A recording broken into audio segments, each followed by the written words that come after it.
Mais ce soir, je voulais justement vous parler d'un point que l'on parle souvent de deux points. L'incrédulité et ses conséquences opposées à la foi et ses conséquences. Alors, bien sûr, le thème est très très vaste. Hein. Donc, je vais faire un raccourci, un débriefing, si on pourra dire. Mais l'objectif, c'est de comprendre les résultats de mon incrédulité et le résultat de ma foi. Est-ce qu'on peut marcher ensemble, l'incrédulité et la foi? Est-ce qu'elle peut fonctionner ensemble? Non. Dans le chrétien? Non. Dans le cœur du chrétien? Vous êtes sûr? Oui. Vous êtes sûr? Je vais vous démontrer que c'est pas vraiment vrai. Il y en a qui ont compris pourquoi. Parce qu'en fait,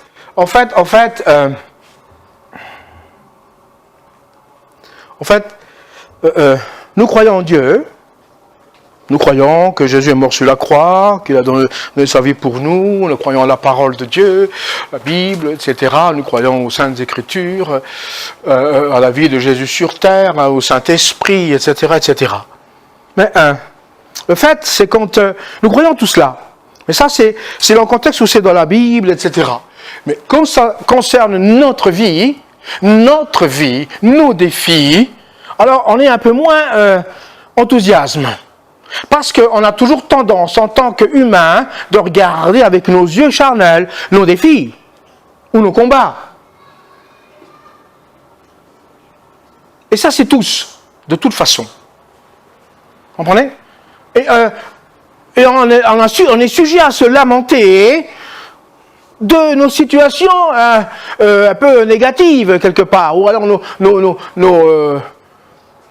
nos souffrances, qu'on appelle ça notre mode de vie, disant c'est dur, c'est la galère, en ce moment je subis l'électricité coûte cher, enfin non, c'est pas ce que je veux dire, mais bref, tant de choses comme ça, et on est sujet à parler souvent comme ça, même au travail. Vous parlez avec vos collègues, et puis le collègue, ça va Manu? Tu sais, ça va, un peu dur aujourd'hui, c'est un peu, alors on a l'impression d'être un petit peu, vous savez, comme on se fabrique une déprime, quelque part, qui n'a pas lieu d'être. On se la fabrique un peu sur nous-mêmes. Parce on s'apitoie sur notre propre sort. Hein. Oh oui, tu sais, pasteur, c'est dur, c'est difficile la vie, etc. Ouais, on a souvent tendance à avoir des expressions comme ça. Qui nous bloquent, oui, qui nous bloquent, qui bloquent. Parce que l'incrédulité, quelqu'un qui est incrédule, son incrédulité va être impactée toute sa vie. Durant tous les projets qu'il aura, même dans sa vie. Alors ça, je ne crois pas, je ne pourrais pas faire. Ça, je ne pourrais pas être médecin, je travaille bien à l'école, mais je n'y arriverai pas. Donc, il y a de l'incrédulité qui met les barrières. Et toute incrédulité, dans nos vies, met systématiquement une barrière. C'est systématique. Quel que soit le type d'incrédulité, quel que soit. La Bible parle beaucoup sur les points sur la crédulité et sur la foi, bien évidemment. Mais l'incrédulité a des conséquences, et elles sont même dramatiques. Et malheureusement, chez les chrétiens, il y a encore ce point d'incrédulité qui enfoui quelque part, mais qui parfois refait surface, et qui prend un germe et qui commence à grandir pour une situation donnée, pour un moment donné, pour un but, quelque chose qui n'est pas à notre convenance, ou alors quelque chose auquel on est bloqué, on ne sait pas comment faire, mais non, ça, je ne crois pas que ça va y aller. Et c'est nous-mêmes qui formulons nos barrières par nos propres paroles, par nos actes. Parce qu'en nous, il y a un petit point d'incrédulité. Et dans un passage où Matthieu, on va lire, il va être sur le Matthieu 13, voyez ce qu'il est écrit. S'étant rendu la patrie, il enseignait de la synagogue de sorte que ceux qui l'entendirent étaient étonnés et disaient d'où lui viennent cette sagesse et ces miracles? N'est-ce pas le fils du charpentier? N'est-ce pas Marie qui est sa mère? Jacques, Joseph, Simon et Jude, ne sont-ils pas ses frères? Et ses sœurs, ne sont-elles pas toutes parmi nous? D'où lui viennent donc toutes ces choses? Il était pour eux une occasion de chute, mais Jésus leur dit, un prophète n'est méprisé que dans sa patrie et dans sa maison. Regardez bien l'analyse de ces personnes. Ils voyaient Jésus faire des choses extraordinaires et ils ne croyaient pas encore en lui. On a déjà vu Jésus faire des choses dans nos vies et on ne croit pas pleinement en lui. Je dis bien pleinement, pas superficiellement. Parce qu'il y a beaucoup de chrétiens superficiels. Je suis sauvé, alléluia, tout est beau, tout est rose. Mais c'est juste le salut superficiel, mais la profondeur où elle est. Ici, on voit que ils ne sont pas d'accord. Quand lui disait qu'il était le Fils de Dieu, ils n'étaient pas d'accord. Il dit, mais non, mais son père c'est Joseph, on connaît ses frères, on connaît ses sœurs. Vous voyez que Marie avait même des filles. Hein. Oui, lisez bien, c'est écrit.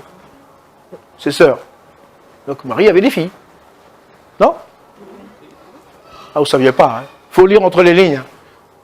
Regardez bien, et là, ils ne sont pas d'accord avec ce que lui, il prône, ce qu'il prêche, ce qu'il déclare, ils ne sont pas d'accord. Bien sûr, parce que ces personnes ont une pensée charnelle, ils ne pensent pas comme lui, parce que lui était le Fils de Dieu en attendant, il était là, il devait s'exprimer, il devait s'extérioriser pour révéler le Père. Et c'était pas évident. Alors que les Juifs avaient une loi bien structurée, et les Juifs étaient radicalistes. Ils n'acceptaient pas aucune entorse au règlement. Là, ils étaient même sévères et méchants. Et là, on ne croyait pas à ce que lui disait. Pourtant, il le démontrait avant. Il démontrait qu'il faisait des choses extraordinaires. Il le disait, je fais ça pour la gloire de Dieu. Et ah oui, ils voyaient des choses extraordinaires, mais ne croyaient pas en lui. Mais qu'est-ce qu'il leur fallait?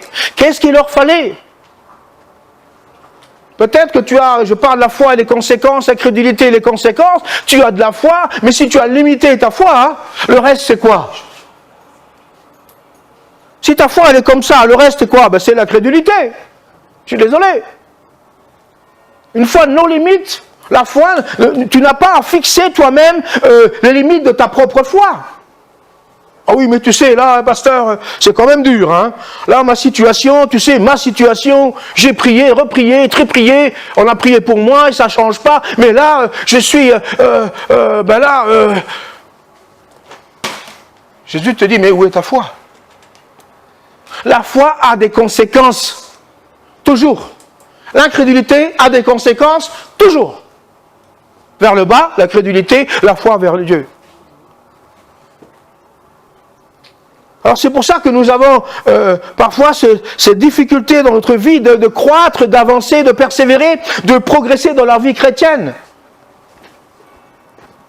Ah, Dieu veut faire de toi un homme de Dieu dans le ministère international, Dieu veut t'utiliser. Oh, tu sais, écoute, je ne suis pas prêt. Hein.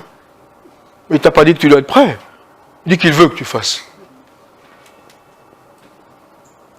Si Dieu veut, Dieu peut.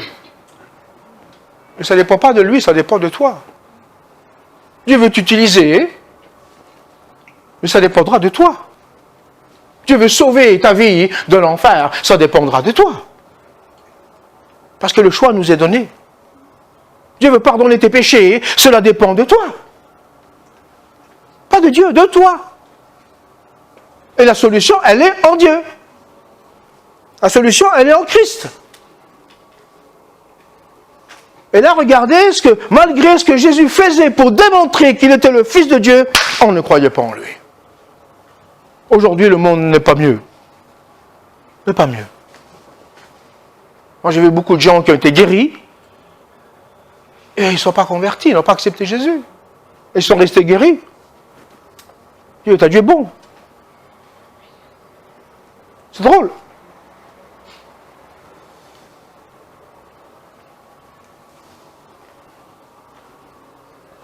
Vous savez, on parle beaucoup d'incrédulité dans la Bible, mais on ne parle pas de l'incrédulité pour les païens.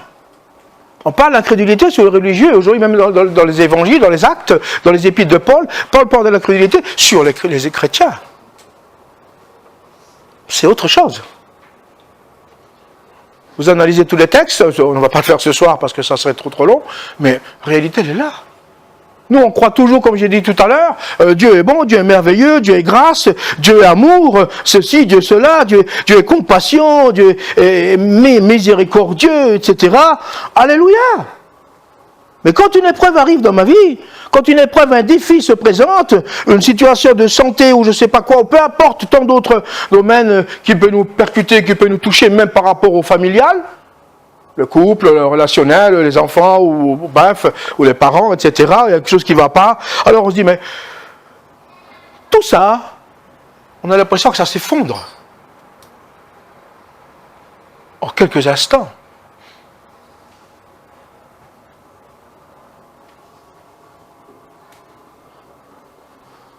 Puis on se dit, mais Seigneur, pourquoi je suis là?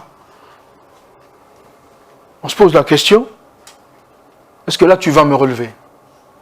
Est-ce que là tu vas me relever? Il y a déjà une phrase, des paroles d'incrédulité. Dieu est celui qui relève. Et quand il relève, il relève. Sur tes deux jambes. Tu comprends quand je dis deux jambes?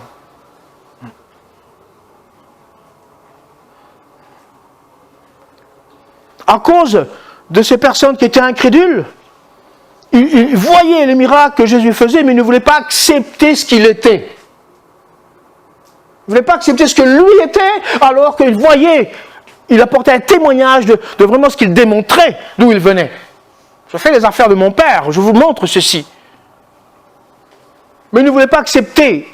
L'incrédule, c'est celui qui connaît la vérité, qui croit que la vérité, elle est là, que Dieu existe, mais qui ne veut pas l'accepter.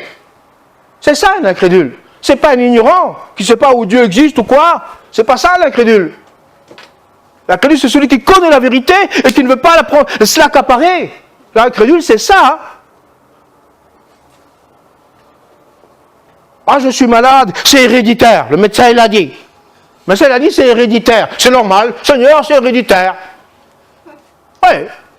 Ben, c'est héréditaire, mon père, mon grand-père, arrière-grand-père, l'arrière-arrière-arrière-grand-père, il avait le même problème que moi j'ai aujourd'hui, c'est héréditaire, donc le médecin a dit, le diagnostic est là, Seigneur, voilà, c'est héréditaire, mais Dieu peut te guérir, c'est héréditaire.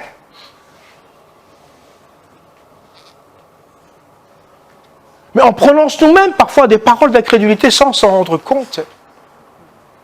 Puis après, on veut que Dieu fasse grâce, et puis on dit on a la foi. Vous savez, dire quelqu'un qui a la foi, il ne dit jamais j'ai la foi. Vous le voyez vous-même.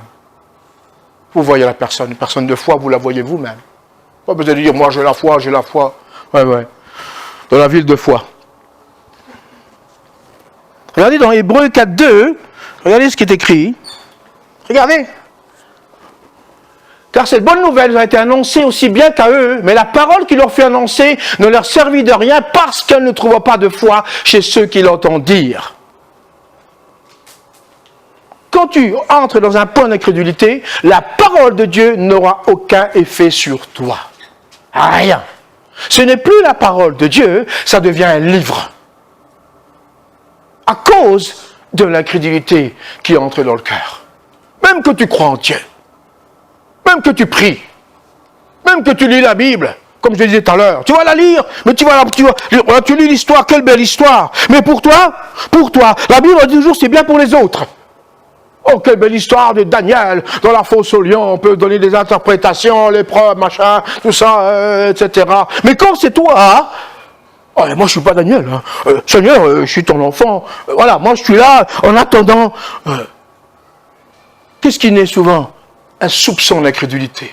Et Satan, qu'est-ce qu'il fait? Il t'entend proclamer une parole. Oh, là, je suis dans la galère, je ne sais pas comment je vais m'en sortir. Voilà. Je ne sais pas comment je vais m'en sortir. Tu as déjà tout faux. Tu as déjà tout faux. Parce que tu ne sais pas comment tu vas t'en sortir alors que tu es chrétien. Que tu pries Jésus, que tu pries, tu loues Dieu, et tu dis je ne sais pas comment je vais m'en sortir. Alors elle dit, ah ok, tu sais pas, alors moi je vais t'arranger encore plus. Je vais te remettre une couche, double couche, triple couche, et là vraiment tu vas galérer pour t'en sortir. Vous savez, il y a des personnes qui souffrent inutilement en cause de ce genre de situation, qu'ils acceptent. Les chrétiens qui passent par des années de déprime, de difficultés, alors qu'il aurait fallu peut-être un clic, et la vie était transformée, et le résultat aurait été changé. Mais ça dépend de toi, ça dépend aussi de moi, ça dépend de nous.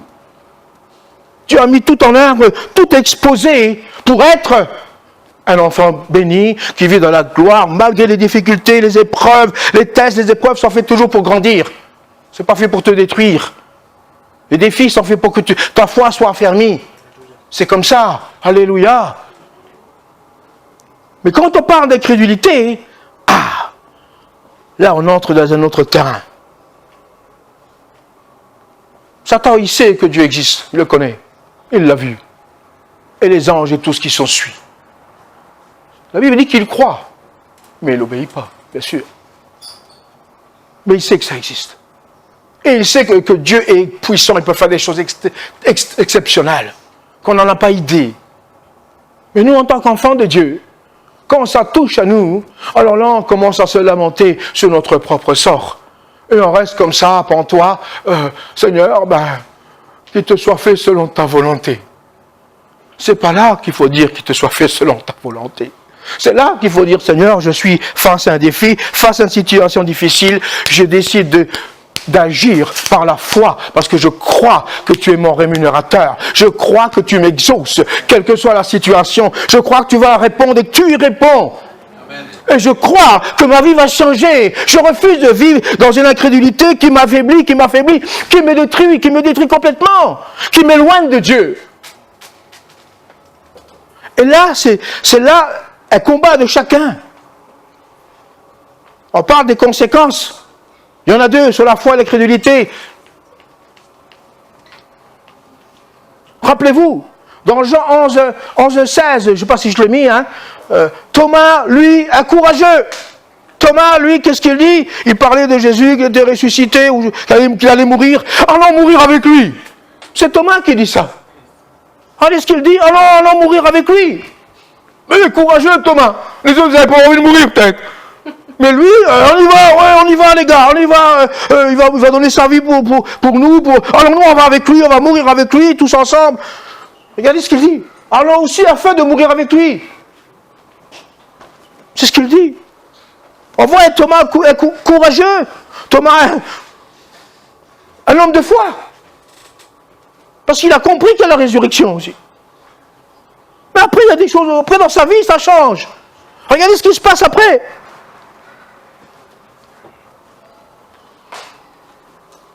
La discussion avec Jésus. Seigneur, nous savons où tu vas. C'est Thomas qui lui dit. Toi, tu en es le chemin. C'est Thomas qui lui dit ça. Tu es le chemin, tu es le résultat, tu es la réponse. Non, on ne sait pas. Nous savons tout. Et toi, Thomas, il comprend des choses. Un homme de foi. Puis à un moment donné, dans une autre étape,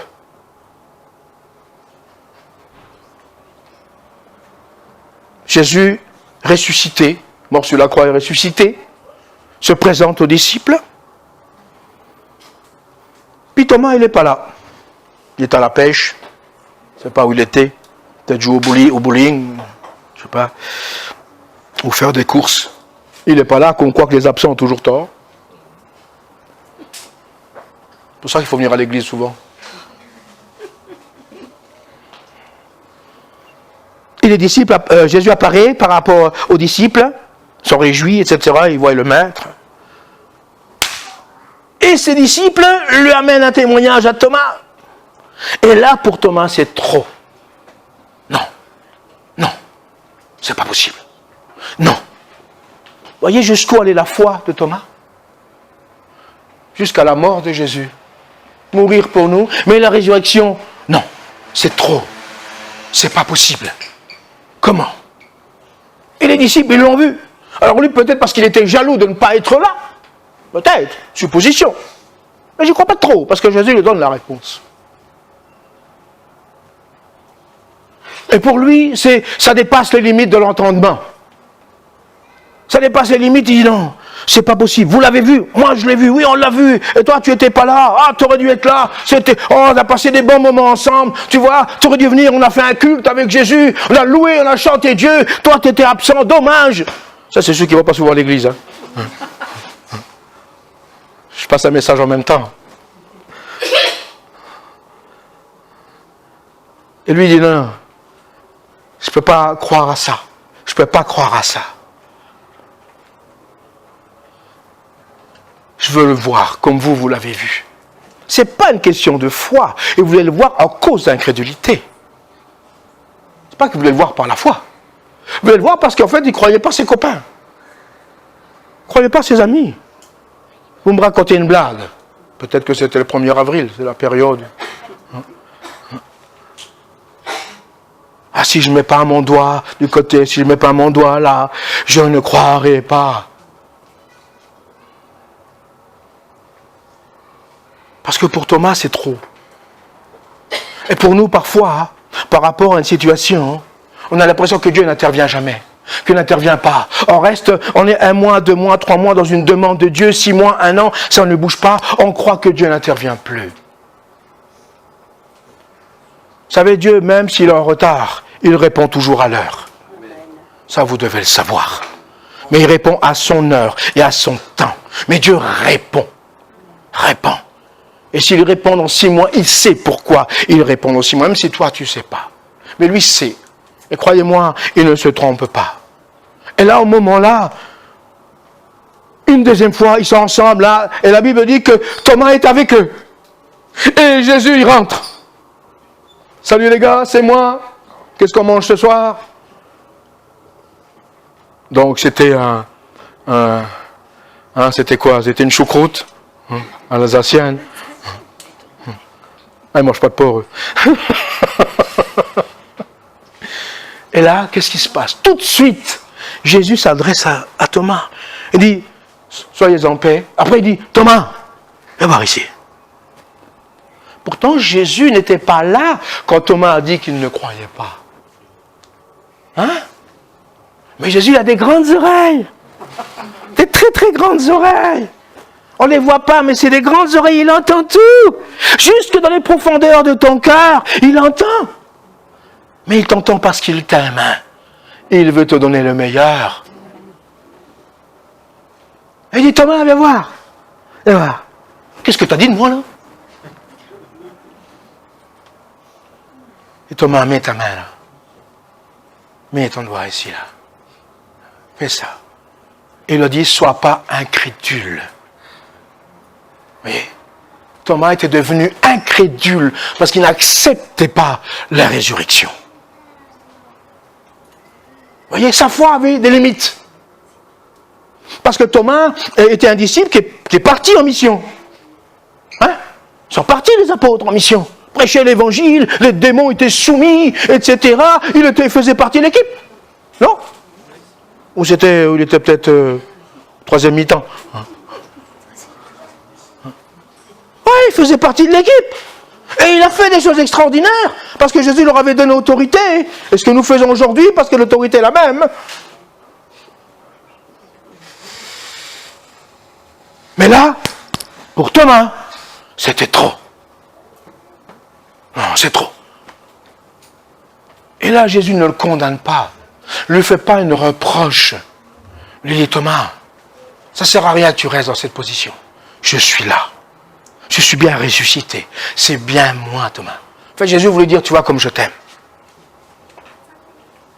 Et pour la première fois dans la Bible, il y en a un qui l'a appelé mon Seigneur et mon Dieu. Waouh! Là, il n'a pas dit, c'est un Josie. Non, non. C'est peut-être un autre Jésus. Non, non. Parce qu'ils le connaissaient. Ils ont mangé ensemble. Ah oui. Ça fait la fête ensemble, pas la bringue. La fête. Ah oui.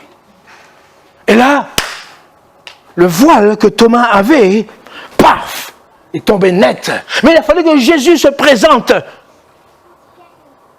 Aujourd'hui, il ne se présentera pas comme il s'est présenté à Thomas. Il ne se présentera plus comme ça. Peut-être, dans une vision, pourquoi pas. Bon, Jésus ressuscité, pourquoi pas. Mais aujourd'hui, il y a une différence entre ceux qui croient qu'ils ne l'ont pas vu. Nous, nous croyons et nous ne l'avons pas vu. Et la Bible dit que nous sommes heureux.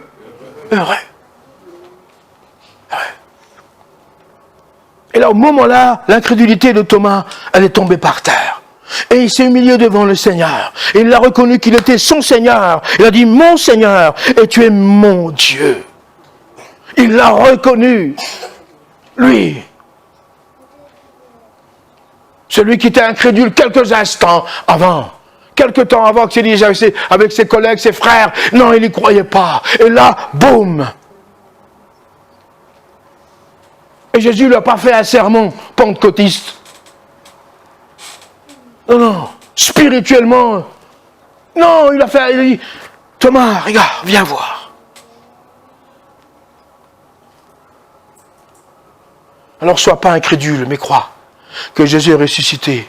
Et il est ressuscité pour la gloire de Dieu et pour le salut de ta vie. Et il est ressuscité, il vit au siècle des siècles.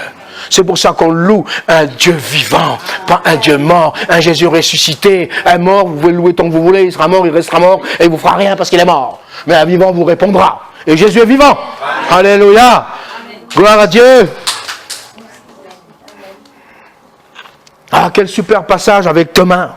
Ah, je me régale. Ah, souvent, il y a des personnes... Tu sais, Manu, quand vous parlez de Jésus, moi, je suis comme Saint Thomas. Je crois à ce que je vois.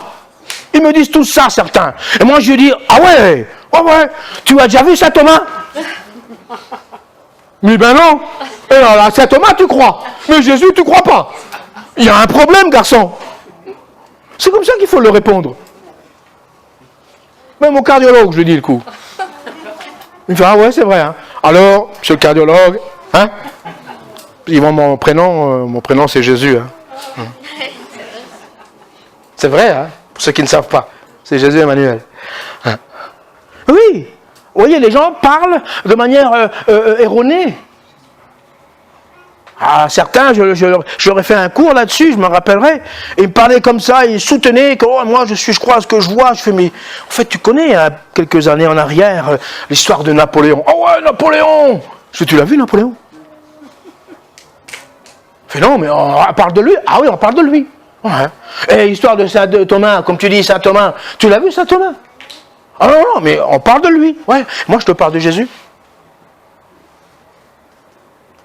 Parce que ça les dérange, en fait. Vous comprenez? Ça les dérange intérieurement. Ce sont des prétextes pour dire, moi je crois en rien, mais en fait, ils ne croient pas en rien. Un athée n'existe pas. Ça n'existe pas, un athée.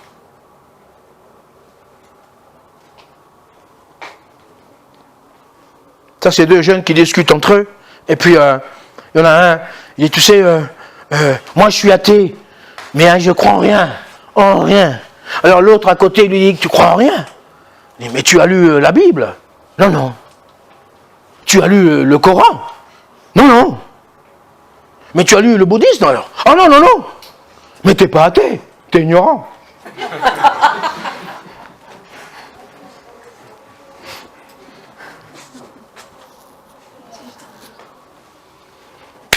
À cause de votre incrédulité, Matthieu 17, regardez ce qu'il est écrit. À cause de votre incrédulité, c'est à cause de votre incrédulité, leur dit Jésus, je vous le dis en vérité, si vous avez de la foi comme un grain de sénévé, vous direz à cette montagne, transportez-toi d'ici là, et elle se transporterait, rien ne vous sera impossible.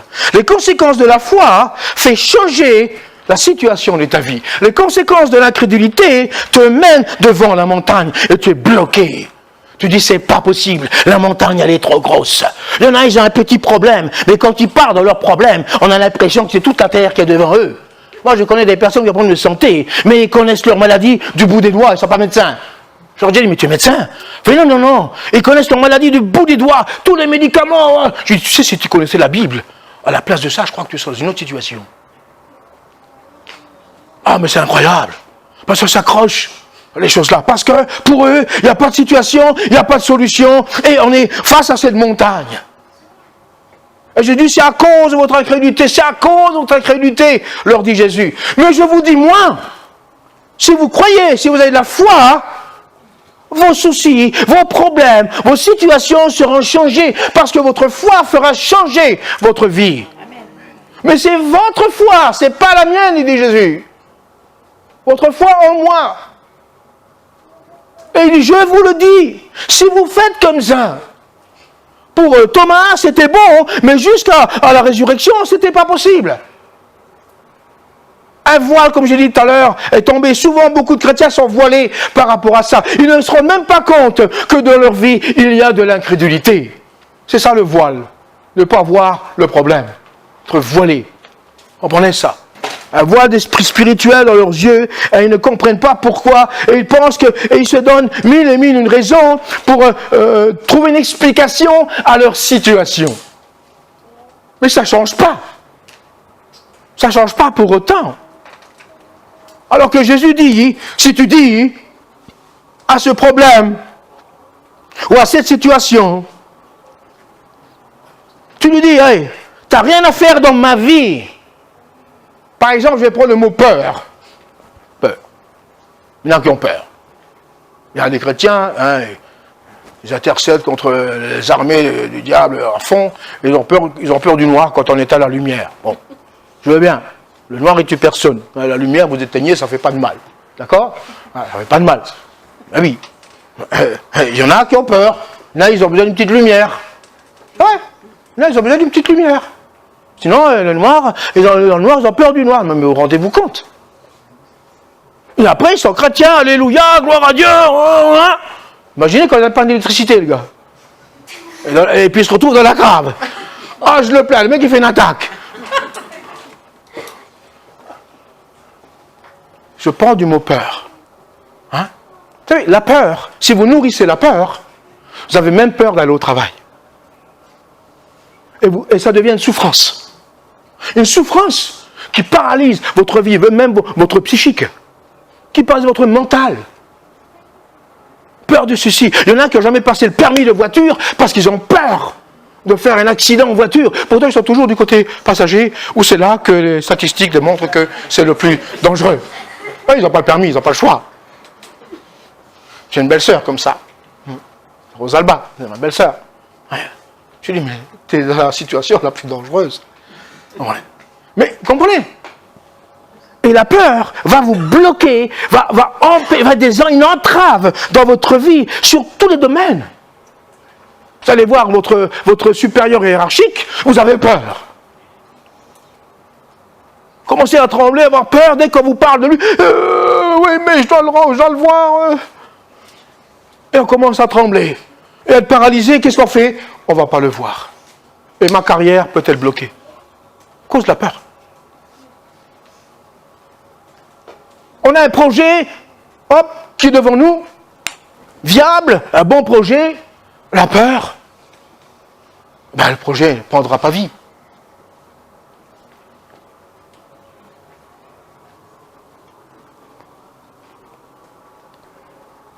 Imaginez si un boxeur il rentre sur le ring en WWA, championnat du monde, finale, et le gars il rentre et il a peur.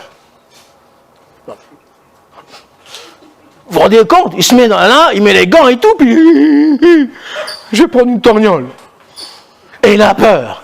Qu'est-ce qu'il fait là? C'est un avantage pour l'autre en face, croyez-moi. Ça c'est certain. Oui. Moi je me rappelle, j'ai pratiqué des sports comme ça. On a toujours une appréhension. Mais si vous avez peur, vous êtes paralysé. Vos muscles se paralysent, vous êtes lent, etc. Ça va jusqu'au bout. Le corps même, il se fige à cause de la peur. Alors que la Bible déclare que Dieu ne nous a pas donné un esprit de peur, ou de timidité, mais de force, d'amour et de correction. Je sais que c'est quelque chose qui fait mal à ma vie. Qu'est-ce que je dis? Toi, peur, qui fait du mal à ma vie, tu dégages devant ma vie. Tu quittes ma vie. J'ai rien à voir avec toi. Je n'ai pas fait de pacte avec toi. Je divorce avec toi. Dégage maintenant, pour toujours. C'est ça la foi qui est déclarée. C'est ça la montagne. La montagne, c'est le problème. Où il y a ton problème.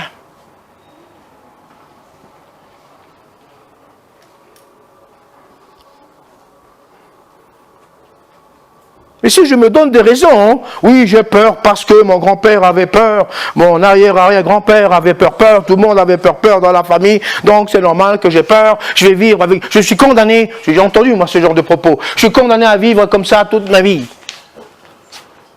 Moi je donne pas cher le sapot. Imaginez, rien qu'avec un peu de peur, ça peut engendrer jusqu'à une déprime, jusqu'à un suicide. Rendez-vous compte, comment ça grandit, ça mûrit à l'intérieur de la personne. Et nous, en tant que chrétiens, malheureusement, il y a des chrétiens qui sont dans cette situation. Ah oui. Et ça, c'est quand même dramatique.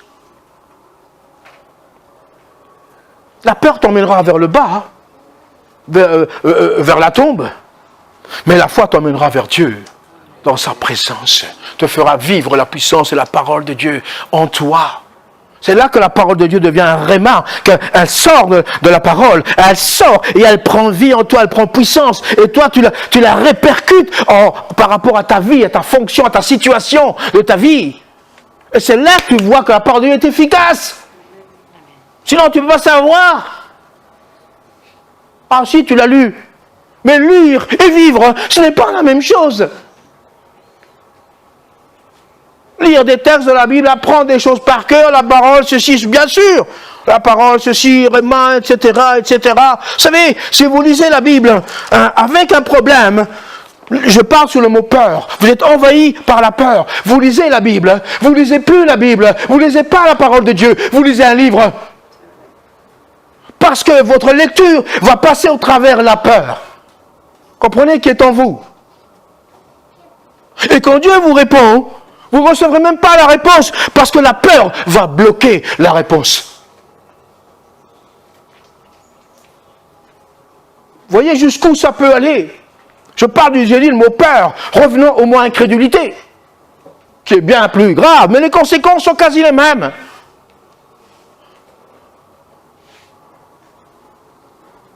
Combien de fois tu t'es trouvé dans une situation déprimante, tu avais de l'amertume dans ton cœur, et tu as dit, je vais prier, je vais lire la Bible, tu n'as pas été restauré. Parce que ta prière, la lecture de la parole est passée au travers de ton amertume. Ça devient religieux. Il faut d'abord enlever cette montagne, qu'entre Dieu et toi, il y a un chemin libre, il y a une liberté complète, que tu puisses parler directement, et que lui, entre lui et toi, il y a juste le Saint-Esprit qui agit, la puissance de l'Esprit de Dieu, qui va prendre ta prière et l'amener près du Père, et le Père Dieu l'exauce. C'est là toute la différence. Voilà pourquoi beaucoup de chrétiens sont paralysés. Dans leur vie chrétienne, ils n'avancent pas. Ce n'est pas la faute de Dieu. Ce n'est pas la faute de Dieu, c'est la nôtre. Parce qu'il y a des choses dans notre vie qui doivent dégager. Et Jésus a dit comment faire. Cette montagne, tu dégages. Au nom de Jésus, dégage. Tu n'as rien à voir avec moi. Je suis un chrétien, enfant de Dieu libre. Et tu déclares la liberté. Et sache que derrière toutes ces peurs, c'est Satan qui envoie pour te paralyser, pour que tu sois un chrétien inoffensif. Vous savez, le diable, il n'a pas peur des chrétiens inoffensifs. Il en rigole. Il en rigole. Mais un chrétien actif, rempli de l'Esprit de Dieu, ça, il ne supporte pas. Ça, il ne supporte pas. Il va tout faire pour te paralyser. C'est son rôle, c'est son boulot. Mais Jésus nous donne la solution. Alléluia. Et qui a la victoire? Qui a la victoire? Nous. C'est nous. Au nom de Jésus, c'est moi qui ai la victoire. Jésus l'a déjà triomphé. C'est moi qui triomphe. Pourquoi vous dites toujours Jésus? Il est déjà au ciel, lui. Il est assis sur son trône de gloire. Lui, il a triomphé, mais c'est moi qui triomphe en son nom. Il m'a donné son nom.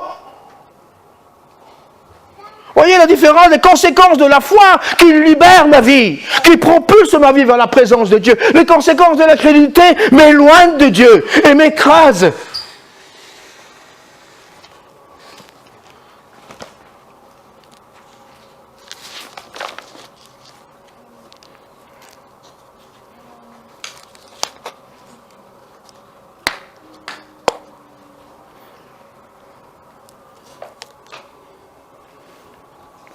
Je dis toujours, c'est dans l'histoire de Thomas, s'il avait été présent la première fois, il n'y aurait pas eu cette histoire.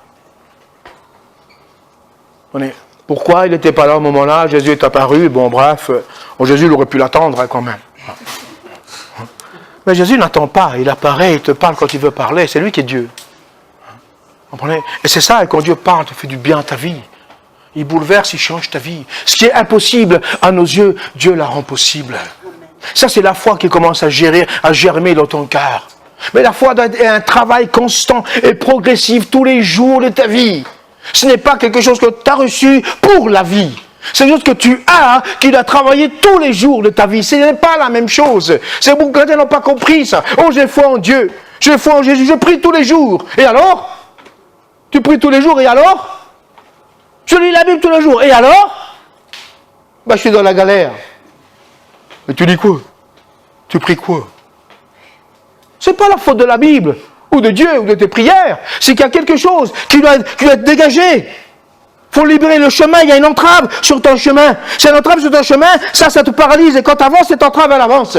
Il y a beaucoup de chrétiens qui vont à l'église avec un boulet au pied, vous savez. Alléluia, gloire à Dieu, gling, gling, gling, gling, gling, gling, gling, gling, gling. Un gros boulet, vous savez. Mais c'est dur, là, ils disent, c'est dur d'être chrétien. Tu parles avec un boulet de 500 kilos, c'est dur d'être chrétien. Mais sois libéré de ce boulet, cette chaîne. C'est à toi qu'il doit le libérer. Oh, le pasteur, il n'a pas vu. Tiens, comment il n'a pas vu? Le pasteur, il ne voit pas tout. Le pasteur, il est comme toi. Il ne voit pas mieux que toi. Et c'est ça qu'il faut comprendre. C'est pour ça que la vie est un combat de chacun. Tu dois te battre. Et je le dis toujours ici, je le dis toujours.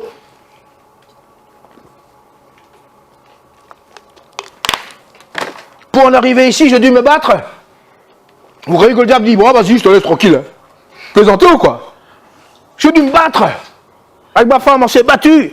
On a eu des épreuves difficiles, des moments difficiles. Avec les enfants, etc. Il y a des maladies qui sont arrivées dans la famille. Vraiment, etc. Des choses. Mais on s'est battu. Et toi, tu vas pas nous vaincre. Parce que je suis enfant de Dieu, enfant de la promesse. Amen.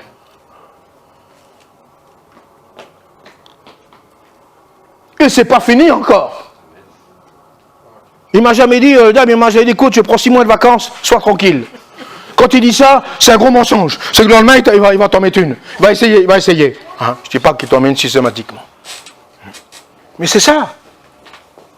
La bataille, elle est là. Rappelez-vous, regardez un homme de foi, de persévérance, Naaman, le Syrien, quand il va voir le prophète avec tout ça, un homme important, Naaman, hein, vous connaissez l'histoire, et il va voir le prophète, et il pensait que le prophète allait lui dire, ah ben, tu fais ceci, cela, des cadeaux, et puis tu vas être guéri parce qu'il avait la lèpre, d'accord?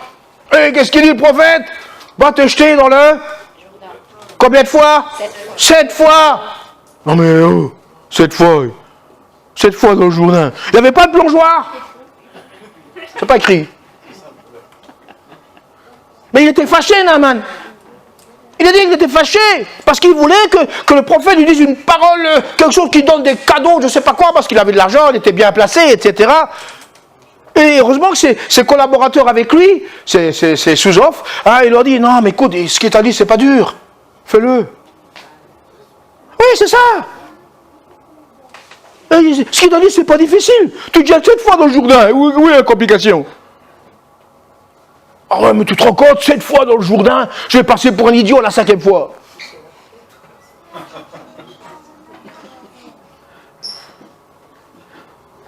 Mais ça, c'est parce qu'il y avait l'orgueil intérieur de la chair. Normalement, il voulait quelque chose de plus difficile. Même s'il voulait décrocher la lune, il aurait peut-être essayé de le faire. Mais là, c'était trop simple pour un homme important. Voilà l'humilité. Et normalement, il dit, hein, après tout, ça ne coûte rien d'essayer. Bah, c'est gratuit. On ne paye pas l'entrée. Et il commence 1 fois, 2 fois, 3 fois, et il est plein de lèpre, 4 fois, 5 fois, 5 fois, 5 fois et demi, 6 fois, il sort plein de lèpre, il dit, je suis sûr, et la dernière fois, il dit, les gars, j'y vais, vas-y, et tout le monde était là, Et la 7e fois, il s'est dit, il ressort, il n'a plus rien. Persévérance. Il n'a pas persévéré dans sa maladie, Naaman. Il avait la lèpre, il a persévéré dans la parole qu'il avait reçue. Tu l'as persévéré dans la parole de Dieu et pas dans tes problèmes. C'est ça le problème, les chrétiens persévèrent dans leurs problèmes. Alors comme ça, ils savent le faire comme ça. Ils ont un don d'exagération exceptionnel. Sans prier, il vient tout seul celui-là. Ah oui. Ah, croyez-moi, ils sont forts. Hein. Ah, et le mieux encore, tout va bien. Tout va bien. Oui, ça va bien. Ça va bien, rien du tout, oui. Mon œil, tu vois, celui-là, c'est le copain de l'autre. Non, mais, comprenez, l'histoire de Naaman est exceptionnelle. On voit un homme persévérant, frustré par rapport à la parole du prophète. Mais c'est dit, heureusement qu'il était bien entouré. C'est ceux qui l'entouraient l'aimaient bien. Sinon, on leur dit, non, laisse tomber, t'as dit n'importe quoi, c'est pas de Dieu la parole, là. Comprenez? Il faut bien chercher en profondeur dans les Écritures, on découvre des choses comme ça. Mais il l'aimait bien parce c'est un homme sage, Naaman. Donc il a le résultat autour de lui des gens qui l'aiment bien. Qui c'est qu'il y en a encore? Il y en a beaucoup des personnes comme ça.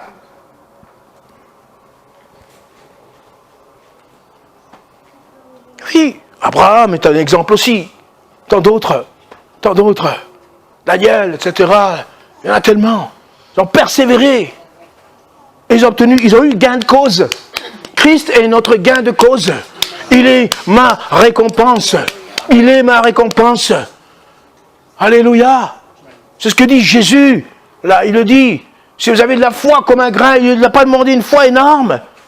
Mais un petit peu, déclare, proclame, te laisse pas abattre. Et chrétien, tu dois te battre, c'est ta vie. C'est comme ça. C'est ça la vie en Christ.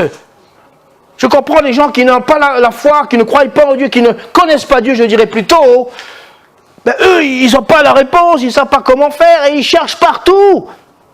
Ils vont voir chez les médecins, ceci, cela, des psychiatres, des psychologues, les diseurs de bonne aventure, parce qu'ils cherchent une solution, quitte à payer cher.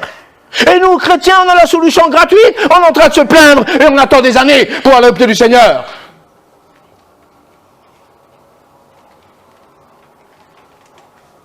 Ah oui. Ah, j'ai déjà eu des réponses à un certain temps. Je dis, Seigneur, mais tu as mis du temps à me répondre. Ah bon, tu ne m'as rien demandé. Dès que tu m'as demandé, je t'ai répondu. Mais tu avais qu'à me demander avant. Parce que nous, on tourne autour du pot. Seigneur connaît mon besoin et j'attends qu'il va... Ouais, il connaît tes besoins, mais il veut que tu pleures tes besoins, lui. Comme David pleurait. Seigneur sait toutes choses. Or, il sait toutes choses, on ne vient pas à l'église, c'est toutes choses. Bah, on ne va pas prier, on ne va pas lire la Bible, c'est toutes choses. Connais mon cœur, connais mon cœur. Allez, l'expression, Jésus connaît mon cœur. Oui, il connaît ton cœur. Hein? Oui, il connaît ton cœur. Il saigne, hein? Il faut qu'il soit guéri. Il faut qu'il soit libéré. Un cœur libéré, c'est un cœur puissant. C'est un cœur qui vit la présence et la parole de Dieu. C'est un cœur qui éclate de joie dans la présence du Dieu puissant, du Dieu vivant. C'est un cœur qui se régale de la présence de Dieu. Amen. Alléluia. C'est un cœur qui aime Dieu davantage et davantage. C'est un cœur libéré. Et Jésus te libère ce soir. Te libère de ce cœur qui est enfermé, qui semble emprisonné. Alléluia.